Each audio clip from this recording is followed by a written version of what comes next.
Red Faction, guess what? We have ourselves a Twid. And a fairly big one at that. Gonna be very long, so this will be a long video. Sorry if you don't want to stay tuned to all of it, but we're gonna just hop right into everything. So, this week in Destiny, January 16th of 2025. This week in Destiny, we are starting the board to the Heresy hype train. While our first Twid back helped us ease into the new year, we got a flurry of Heresy updates over the next few weeks, starting with a preview of some big updates coming to abilities. We also got the dungeon race details as well, and the hotly contested Festival of the Lost armor voting. So dungeon race details, Heresy update, past is prologue event, armor winners, game to give, fashion feedback update, and emblem for Scorgon movie of the week entries. Sundered Doctrine. Heresy is right around the corner, and it comes with the launch of a new dungeon.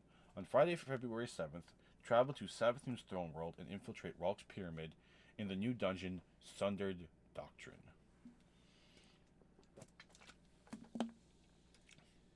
To celebrate the launch, we're issuing a challenge into the top fire teams in the world with the Sundered Doctrine's dungeon race. As we did with Vesper's Hope, Sundered Doctrine will have contest mode enabled for 48 hours, providing the most difficult version of the dungeon race and any brave guardian who wants the ultimate challenge. This time around, rather than a podium race, we'll be looking to crown a single fire team that rises to the top and finishes first.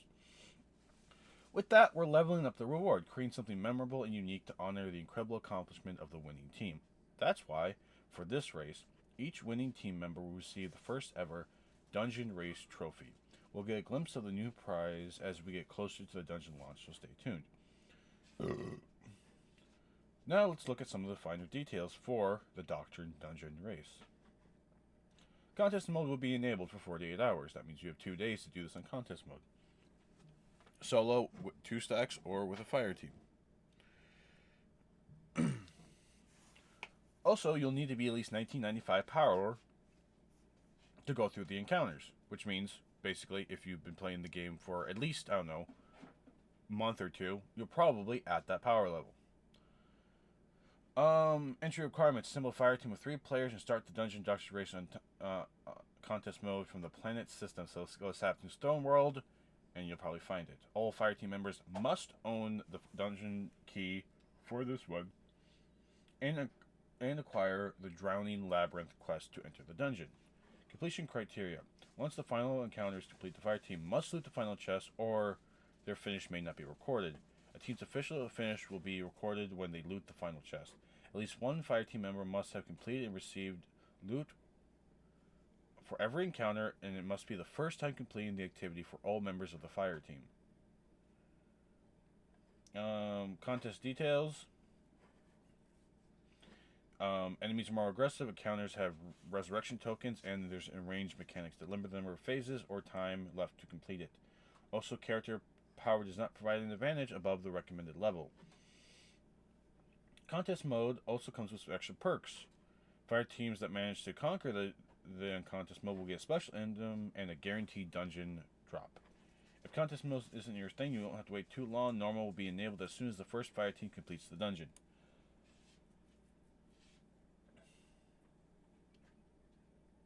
So, if you want a guaranteed exotic drop and an emblem, you can do it on contest mode. Or you can just watch like everybody else, wait for a guide to come out from Fallout, Clad, maybe Datto, maybe Cactus. Someone will have a guide up for you the minute it's done. Follow the dungeon race. You can follow them all on this.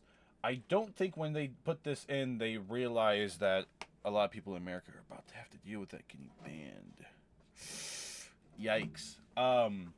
The Zone team will be streaming from 7 a.m. PT with a pre-down countdown following the action at 9 a.m. PT, so reset for everyone, until someone is victorious. Viewers, for watching it, so watching Evans, or on YouTube, Gray, CB Gray, you'll get this emblem, which looks to be a bunch of pyramid ships and a hive worm.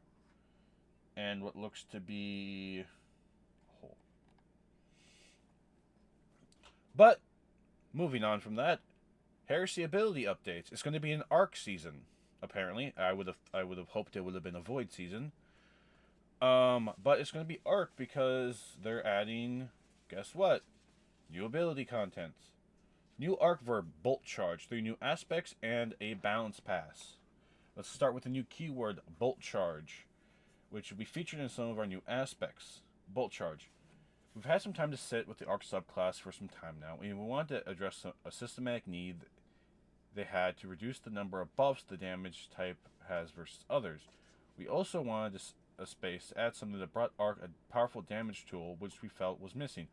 However, Bolt Charge is a little different mechanically than our previous ones. Bolt Charge is a positive stacking buff that you build up on yourself over time. Once you reach max charge, your next ability attack will unleash a devastating bolt of arc lightning. While you have one or more stacks any source, aspects, fragments, weapons, perks, etc., dealing damage with any weapon increases your Bolt Charge stack content. Each time a stack is gained, you gain a chunk of melee energy. At 10 stacks, Bolt Charge is ready, and any ability damage, arc or otherwise, summons a powerful Arc Bolt, dealing roughly the same amount of damage as a Solar Ignition with a smaller area of effect. Different from Ignition, though, Bolt Charge is tuned to have more consistent and predictable uptime. Similar to the addition of Frost Armor to Stasis with the release of the final shape, we have woven Bolt Charge into Arc and Prismatic suites to allow those subclasses to access this new keyword. The new Arc aspect for Striker Titan and Stormcrawler Warlock will feature Bolt Charge. Please refer to the Balance Pass section below for full details. We've had fun designing and playing with Bolt Charge. The loop of gaining Bolt Charge stack, building up through combat, and then receiving a big payoff. Ties deeply into the fantasy of Arc momentum-based gameplay, as well as deeply tied to the Arc ecosystem, which has gained new build crafting options consistent with other damage types. Can't wait to see what new builds and combos players cook up with Arc Charge, as well as monitoring feedback and adjusting accordingly. Now let's move on to the new subclass aspects. On the Prowl. Alright, Night Stalkers, you're first. On the Prowl is a new Void aspect for hunters that embodies the fantasy of hunting down prey and being rewarded for the kill. On the Prowl, entering invisibility marks a nearby enemy as a priority target for you and your team. Note, this does not enable players to see marked targets through walls in Crucible. Defeating priority targets creates a weakening cloud smoke that makes you and your allies invisible while passing through it. When the priority target is defeated, you and nearby enemies get increased weapon reload speed and stability for a short duration, and granted grenade, melee, and class ability energy. So this is kind of what it looks like.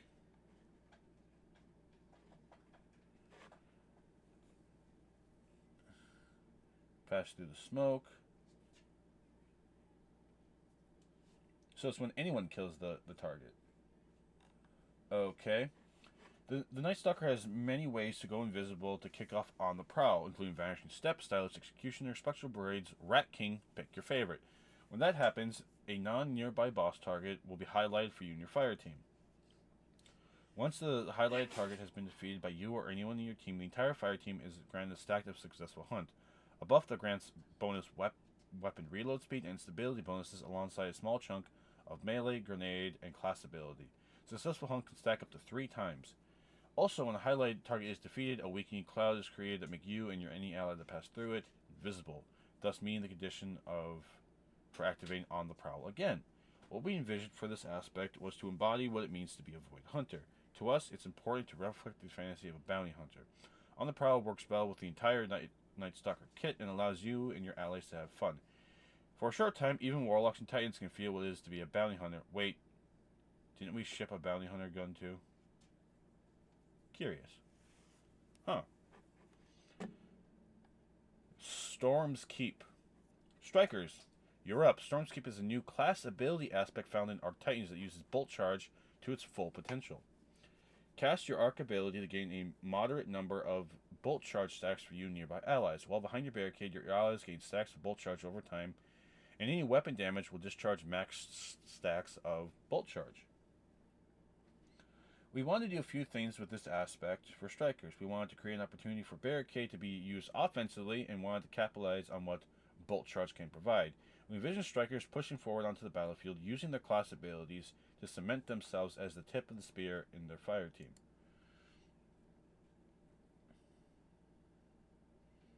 So using Rally.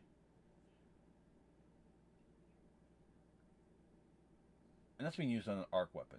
I wonder how that's going to work with other weapon types. Casting Thrust or a Barricade will give you and nearby allies a good chunk of Bolt Charge and stacks and melee energy that comes along with Bolt Charge. If you opt for the Barricade version, standing behind it will grant you additional bonus stacks over time. Once you're at full stacks, any weapon damage you deal while standing in front of it will cash in Bolt Charge, calling down a lightning bolt at your target's location.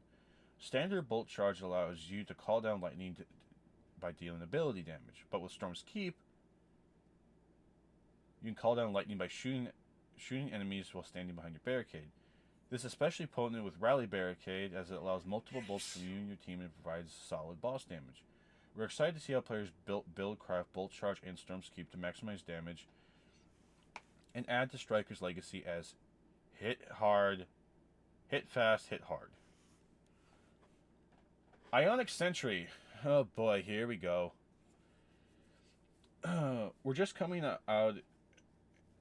We're just going to come out and say it. Everyone loves buddies.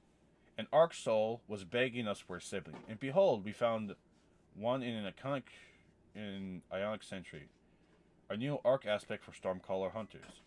Ionic Sentry. Defeat targets with abilities or weapons to charge up in Ionic Sentry. Activate Grenade. Deploy a powerful arc turret that blinds on impact and sends out bolts of lightning that chain to nearby enemies and grants... What?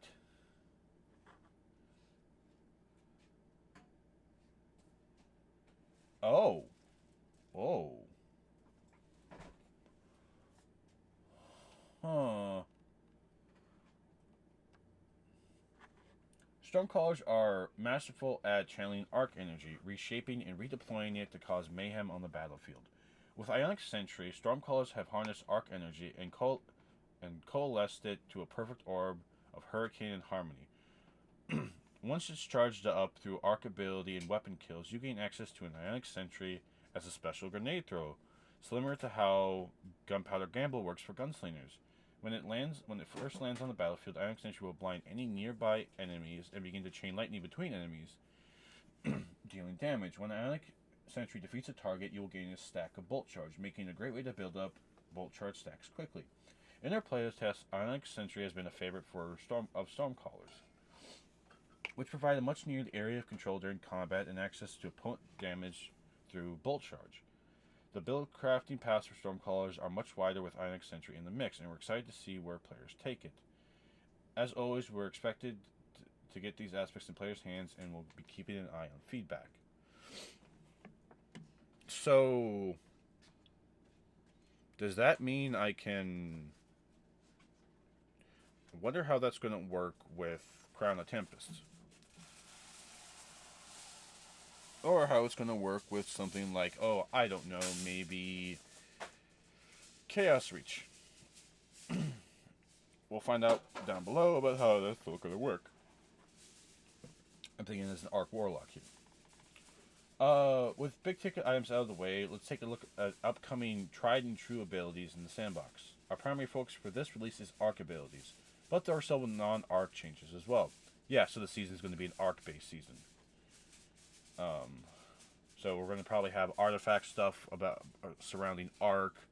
We're probably going to have new Arc weapons, or hell, you might even see the exotic be an Arc weapon.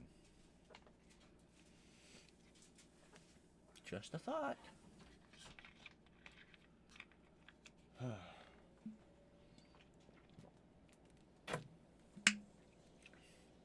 Alright, Hunter, Arc Strider, Tempest Strike. New additional feedback added. Killing any jolted target grants a stack of Bolt Charge. Increases damage against PvE enemies by 57%. Disorienting Blow now grants a moderate amount of Bolt Charge stacks when dealing damage with Disorienting Blow. Disorienting Blow now deals significant damage in an area around the hit target instead of just a single target. Increase the blind AoE from 6 to 9 points. Okay. Arc Stack, reflecting attack, grants a stack of Bolt Charge. Ascension. Increase fragment slots to 3 on Arc. Ascension is already granting 3 fragments on Prismatic. Activating Ascension will now activate the effects of the following from the following abilities. Gambler's Dodge, Marksman Dodge, Empowering Dodge, and Threaded Spectre. We do not have plans to make Ascension activate on every Hunter class ability perk, but we want to add more interactions in the future. Thread Runner, Ensnaring Slam. Activating Ensnaring Slam now activates the effects of the following abilities. Gambler's Dodge, Marksman Dodge, and Threaded Spectre. Okay, and the clone damage is more resistant in PvE. Okay, Titan. All Titan subclasses. Increase damage resistance versus combatant splash damage when standing behind a barricade from 60 to 80, so you've just been buffed. Taunt strength and range no longer fall off over time. Okay. Striker, Juggernaut. Well, Juggernaut shield is active, players now have splash damage resistance. Splash damage resistance in PvE is 60%, and in PvP it's 10. While Juggernaut shield is active, players now have 10% damage resistance versus PvE combatants. When Juggernaut shields block damage, players are granted a stack of Bolt Charge. Ballistic Slam. Sprint time requirement before activation is significantly reduced. Damage now scales based on the distance traveled. Damage versus PvE combatants is increased by 30. Each enemy damaged by Ballistic Slam grants a stack of Bolt Charge up to 10 max stats if you manage to hit 10 targets with a single activation.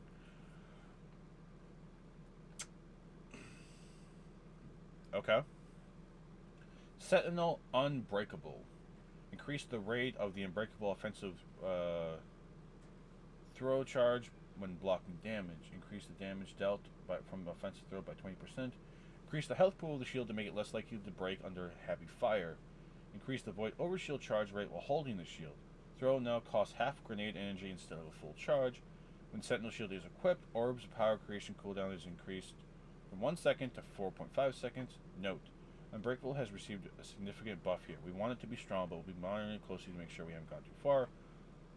Ward of Dawn now creates a weakening pulse when the ward is created. Why?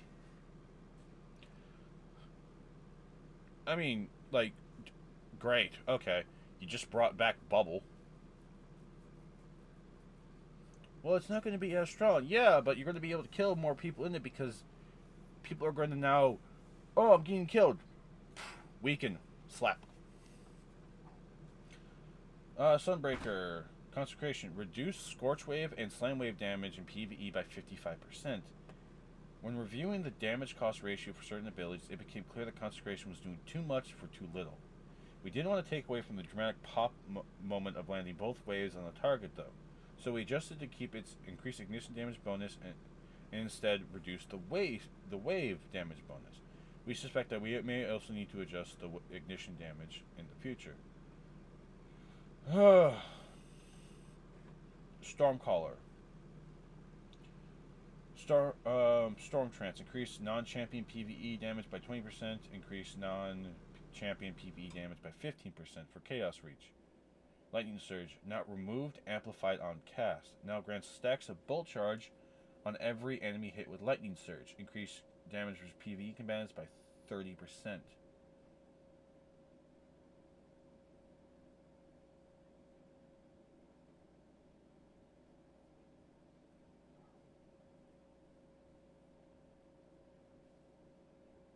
Uh-huh. So, now you just took away something great. Because half the time I use you use Lightning Surge to get the fuck out of dodge, and now you're just like, okay, that's gone. Here, have Bolt Charge. I mean, I guess that would probably be more useful in PvP, anyways. And you're going to make me make me want to run Prismatic even more because Lightning Surge, Spear of Necrotic, the Synthosepsis one. I have. You just made that damage even go higher because now Lightning Surge will do 30% more damage to PvE combatants of all kind. And I can run Storm Trance with Prismatic, so there's a buff. Yeah, to the person in the short that said, using the worst thing. Yeah. Non-champion PvE damage buff right here.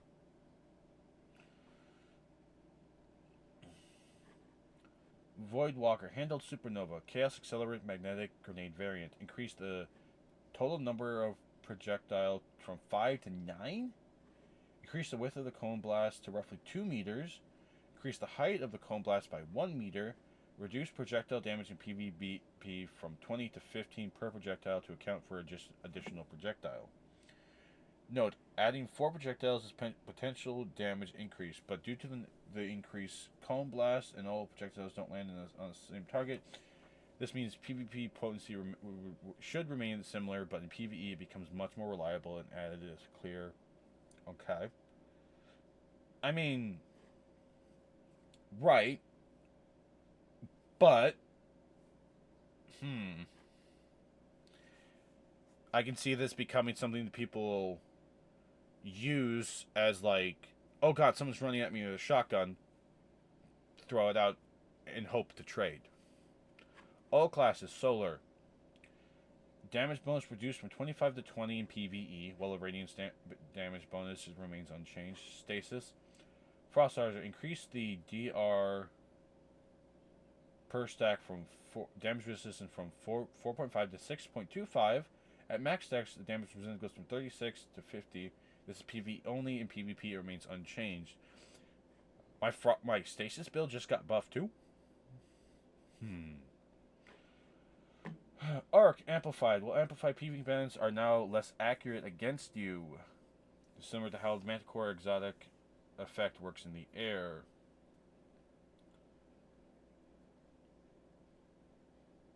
Well, that makes Lightning Surge like something incredibly useless to use.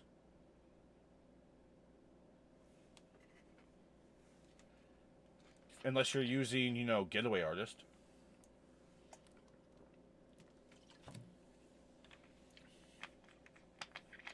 But you probably still could use it. You just won't be amplified. But PvE commands are now less accurate against you when you're amplified. While amplified players also have a 50% damage resistance against PvE combatants. Spark Discharge added effect. Picking up an Ionic Trace grants a stack of Bolt Charge. Spark of Momentum added effect. Sliding over ammo bricks grants a stack of Bolt Charge. Remove the bespoke melee energy bonus from sliding over targets, since each stack of Bolt Charge comes with a bonus melee energy. Reduce the amount of time you need to slide over to activate the Spark of Momentum. This should make it so if you slide over on top of ammo brick, Spark of Momentum will activate instead of previously needing to slide into the brick after roughly seconds. Add effect. While amplified, gain a stack of Bolt Charge from all sources in addition to the previous effect. Finishers grant Bolt Charge instead of granting amplified. So I don't see this. This just became your favorite thing to use if you're using Getaway Artists. And then you Lightning Surge to gain Bolt Charge. So Getaway Artist just became something very good to use because you get amplified anyways from it. And you gain a stack of Bolt Charge from all sources. So that means eat your grenade. If you let's say you're on Prismatic, or no, this would be an arc only thing. Damn. Yeah. Okay.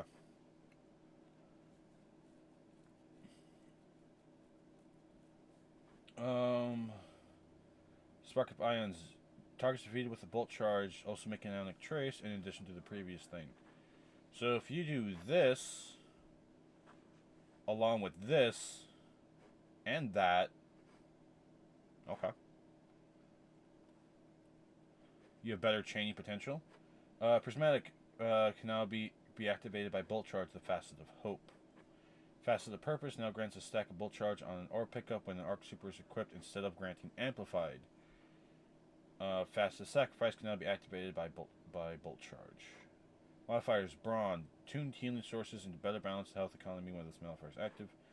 And that's all we have to look forward to the game. Can't wait for you guys to get your hands on these changes in addition. Please provide feedback. Blah, blah, blah. Past is Prologue starts next week. As we enjoy the final weeks of Revenant, we have one final celebration. It's a prologue of sorts, leading to Heresy, where you get the chance to see what life in the universe is like when there aren't any gods around us to slay. This time we'll spend quiet moments with Eris and the Drifter. Remember how far we've come answering the age-old question. Can pineapples bloom on the battlefield? Who wrote this? Who wrote this? If you played Riven's Wishes last year, the flow of this event will feel similar. Starting January 21st, you can visit the Drifter to pick up quests that will come with a special currency called Bento tokens. These tokens can be exchanged for some, if we do say ourselves, pretty snazzy rewards over at Eris. Throughout the event, you'll have the chance to earn 8 total Bento tokens, so spend wisely and make them count. Let's check out what you'll be spending them on. Rewards. Ascendant Alloys, Ascendant Shards, Exotic Ciphers, and Spoils of Conquest. You get 25 Spoils of Contest, max of 3 with the... okay. You'll gain Gambit, Vanguard, Iron Banner, Festival of Lost, Dawning, Guardian Games, and Solstice mementos. And you can gain weapons and armor with fixed rolls. You could get Cloud Strike. Why would you... and that's going to cost you 3. Okay. Card effect, the exotic... not the exotic, the legendary Strand Grenade Launcher from Trials. You can gain the Trials Igneous Hammer. Horror's Least, Special Motion Kill Clip, Stilly Bastardwork, Arrowhead, Accurized. Or Riptide, the... okay. Hunter Artifice Armor, Titan Artifice Armor, Warlock Artifice Armor. High... what? High stat roll. Right. And you can only get it one time. Uh-huh. So you can get 2 of these, 1 of that, and max of 3, so it'll give you 25, and you can get that 3 times? So you can gain 75 of that? Which could be good, because I think it's what, 15 for that, so that gives you 45, 70, so 15, 30, 45, 60. That gives you 5. That's enough to get you a full thing. So yeah, this is actually pretty cool. I guess I'll take the Igneous Hammer.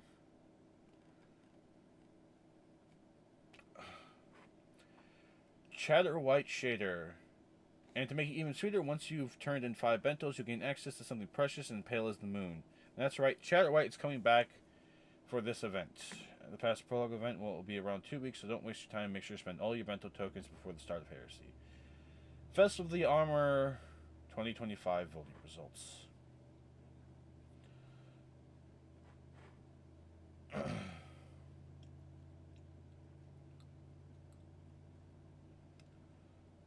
There's no point in voting. It's like, okay, well, this year I'll get this one, and then the following year I'll get the other ones. So, the Slasher Titan won. So now you guys can look like Jason Voorhees if you want. The Spectre Hunter won. So now you guys can look like a Azrael from that. And the Warlocks Spectre won. So great. The one I hate the most. Oh no, the other one I hated too. That's right, the Scarecrow looking fucking one. I mean, as long as I don't have the frickin' Trendles here, I'll be fine. We'll also be releasing the run-up wizard designs from last year. Vote during Heresy.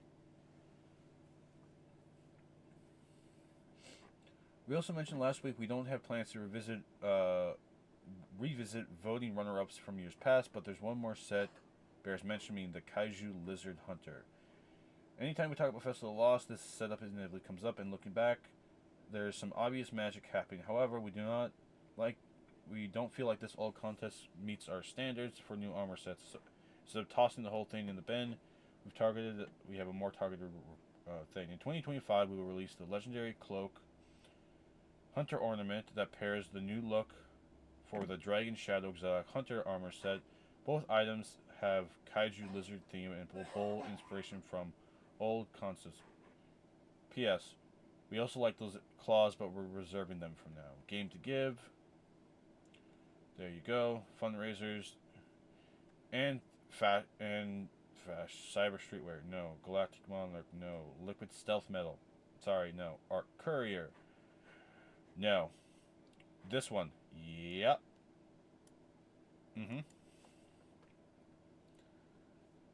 Music Festival. Hell no. Frost King. Yes.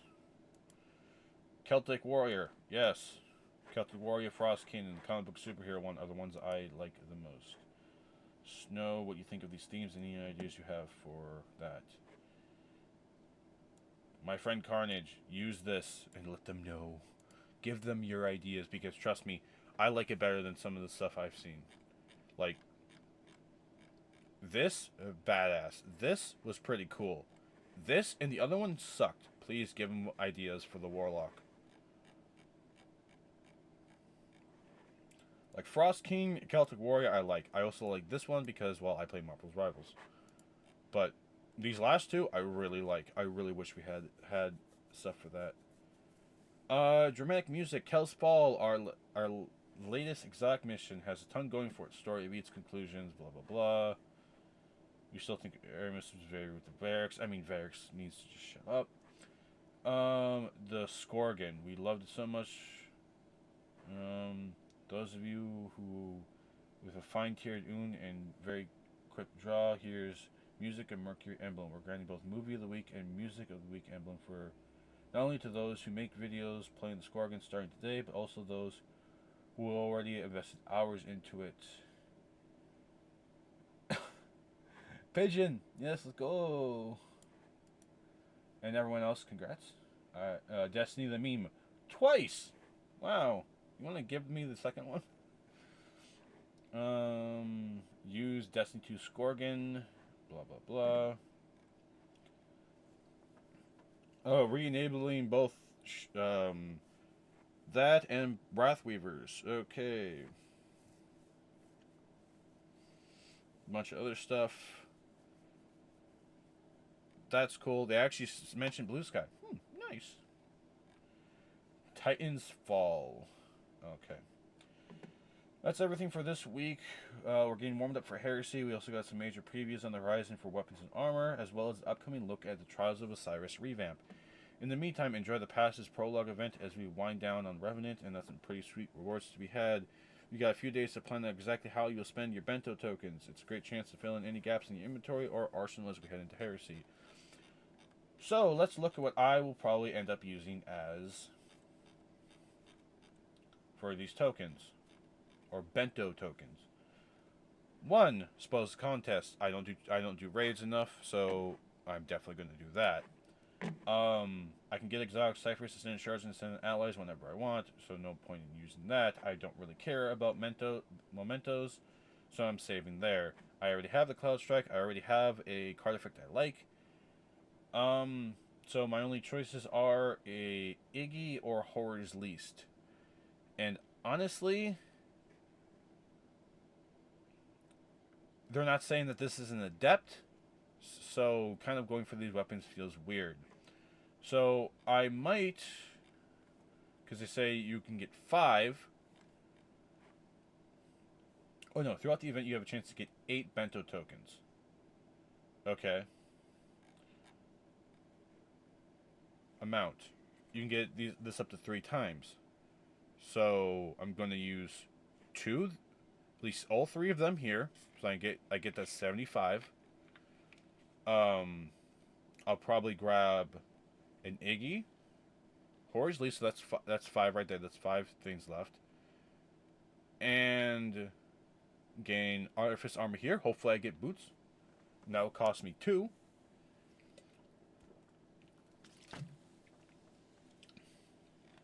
And then probably grab a Horror's Lease. So, use 3 tokens here. That gets me, that's 3, so I have 5 remaining. Okay. Then I can get 1 thing to Warlock Artifice Armor, so that brings us up to 5.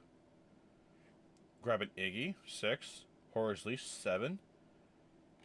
And then it's just I have 1 to pick whatever I want. I'll see where my stuff is at when this comes around. So when I use all 8, boom, there we go. So yeah, Red Faction. With that being said, I'm very interested to see how Heresy goes, especially with Bolt Charge being added, and I wonder how that's going to work with some of the exotics that Warlocks have. Stasis definitely feels very good. PvE, my Wrathweavers definitely feels like it got better. Lightning Surge, getting this, removing the Amplified on cast. Okay, yeah, sure. But now, when you hit an enemy with Lightning Surge, you gain a stack of Bolt Charge. Which means, now, instead of running, if you try to attack me, I can just shoot at you. Okay, cool. Non-champion PvE damage increased by 15, or by 20. That's good, because that's PvE damage. Non-champion with Chaos Reach getting 15. Okay. That's good.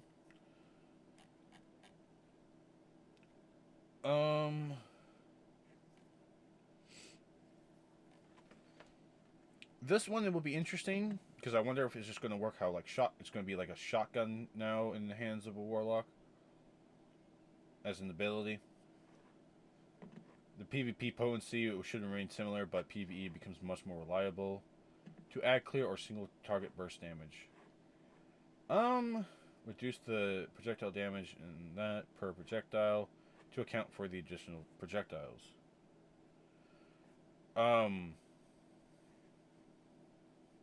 It's basically like a way of just either clearing out an enemy and you don't have time to reload, so it's kind of just a thing to do. So yeah, I hate the fact that this is being removed, but the fact that we're getting this could be interesting, especially with how we're seeing, you know, things like Ionic Sentry. Where it's basically weapon, arc abilities, or weapons to charge it up. And from what I've seen, the guy's using an arc weapon. So if you have an arc weapon that you like, there you go.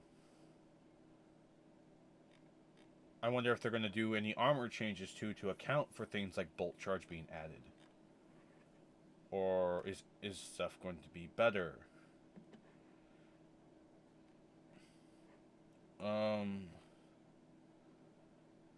So Bolt Charge is woven into Arcane Prismatic. Okay, interesting.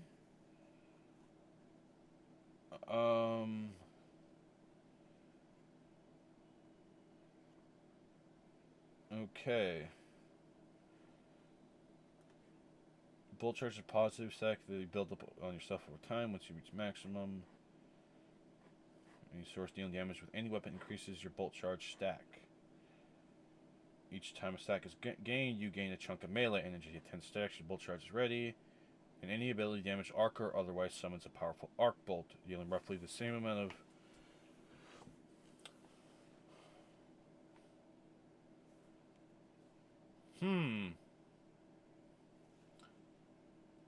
You know what? This is quite interesting. And why is has my model been like this the entire time? Okay, whatever. Yeah, I'm looking at you. Okay, I actually just did this and... Okay.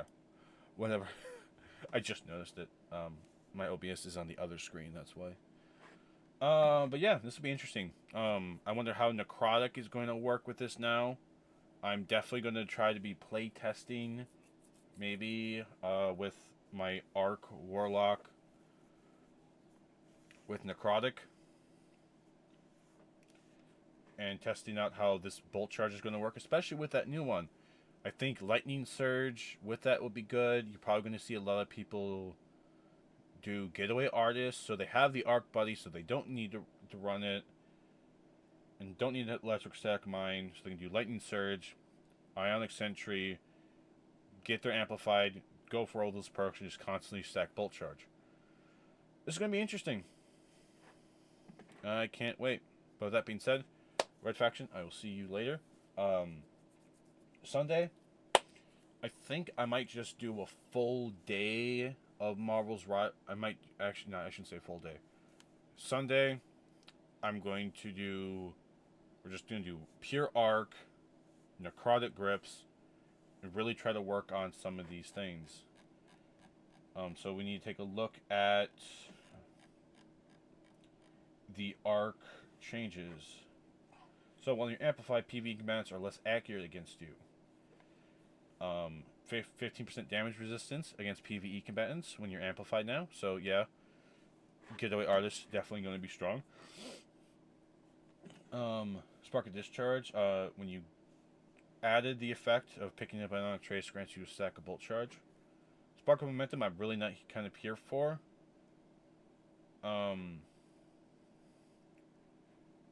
Spark of Frequency and Spark of Ions will be the more interesting one. In addition to the previous effect, this will also happen. So, definitely be playing around with that.